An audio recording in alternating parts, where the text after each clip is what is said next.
বড়ো মানুহে যদি বড়োলেণ্ড দাবী কৰিব পাৰে তেনেহ'লে মিয়া মানুহে মিয়ালেণ্ডো দাবী কৰিব পাৰে।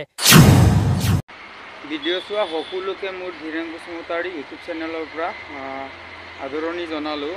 মই আজি আছামিছত ভিডিঅ' লৈ অহা কাৰণটো হ'ল এটা মুছলিম ল'ৰাটোৱে নিউজ চেনেলৰ যোগেদি বড়োৱে যদি লেণ্ড দাবী কৰিব পাৰে বা বড়োৱে লেণ্ড পাব পাৰে, আমাৰ মুছলিম সমাজে কিয় লেণ্ড নাপায় বুলি কৈছে। মই তাকে কৈছোঁ, তোমালোকে তেনেকৈ বড়োক তুলনা কৰি কথা ক'ব নালাগে। কিয় ক'লে আপোনালোকে যদি তেনেকৈ যদি লেণ্ড বিচাৰিবলগীয়া হয় বা লেণ্ড পাবৰ কাৰণে আপোনালোকৰ যদি লেণ্ডৰ ব্যৱস্থা আছে, আপোনালোকে আসাম গভৰ্ণমেণ্ট বা ইণ্ডিয়া গভৰ্ণমেণ্টৰ লগত আপোনালোকে লাগিব। কিন্তু কোনোবা এটা জাতিক তুলনা কৰি আপোনালোকে তেনেকৈ বড়োৱে যদি লেণ্ড পাব হ'লে আমি কেলৈ নাপাম তেনেকৈ কোৱাটো বহুত বেয়া হৈছে।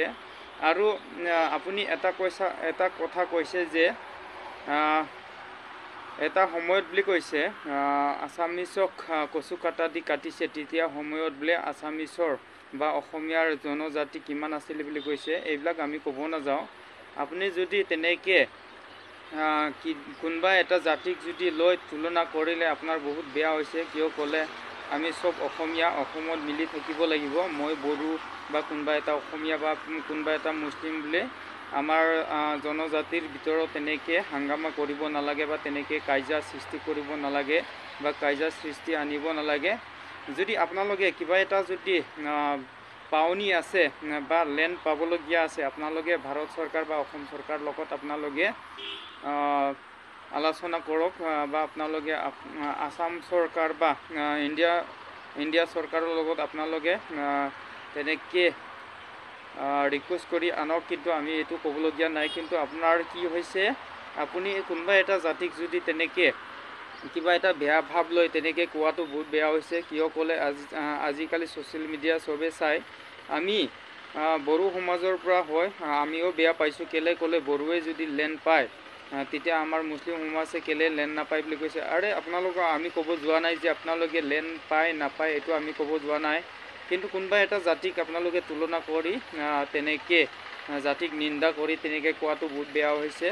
কিয় ক'লে চবেই বেয়া পাব না। আপোনালোকক যদি আমি বড়ো সমাজৰ পৰা বা অসমীয়া সমাজৰ পৰা আপোনালোকক যদি মুছলিম সমাজে তেনেকৈ লেণ্ড নাপায় বা কোনোবা এটা জেগাত থাকিব নাপায় বুলি তেনেকৈ যদি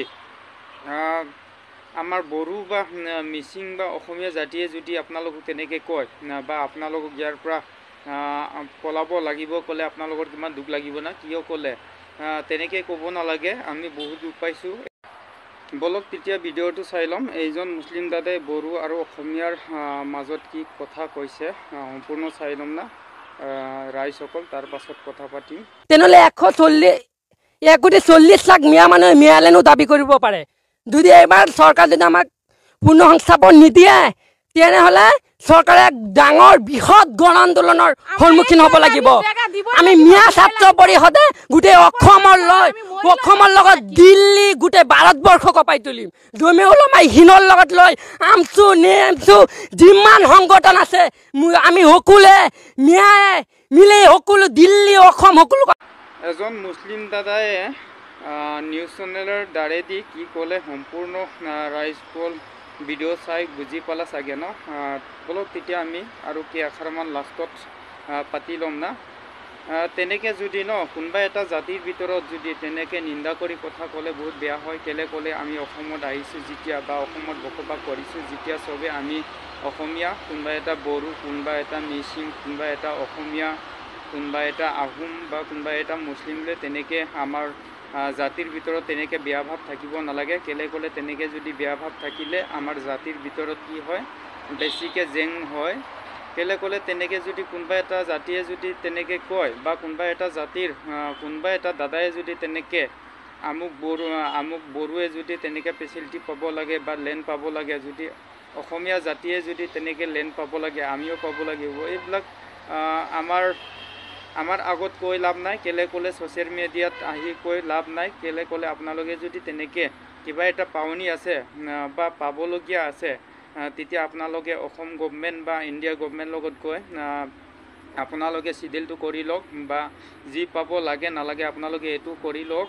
কেলে ক'লে ছ'চিয়েল মিডিয়াত আহি তেনেকৈ কোনোবা এটা মিডিয়াৰ যোগেদি বা কোনোবা এটা নিউজ চেনেলৰ যোগেদি তেনেকৈ কৈ আপোনালোকে যাতে জাতিক বেয়া খুৱাব নালাগে, মোৰ পৰা এইটোৱে ক'লোঁ। ৰাইজসকল, মই আৰু ভিডিঅ'টো বেছি আগলৈ নিব নিবিচাৰোঁ। আজিৰ ভিডিঅ'টো বহুত দীঘলীয়া হ'ল, এইটো কাৰণে মই আজিৰ ভিডিঅ'টো এইখিনিতে সমাপ্ত কৰিব বিচাৰিলোঁ।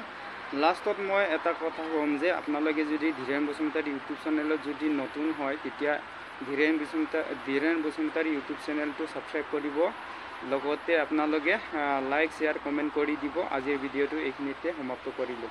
ধন্যবাদ।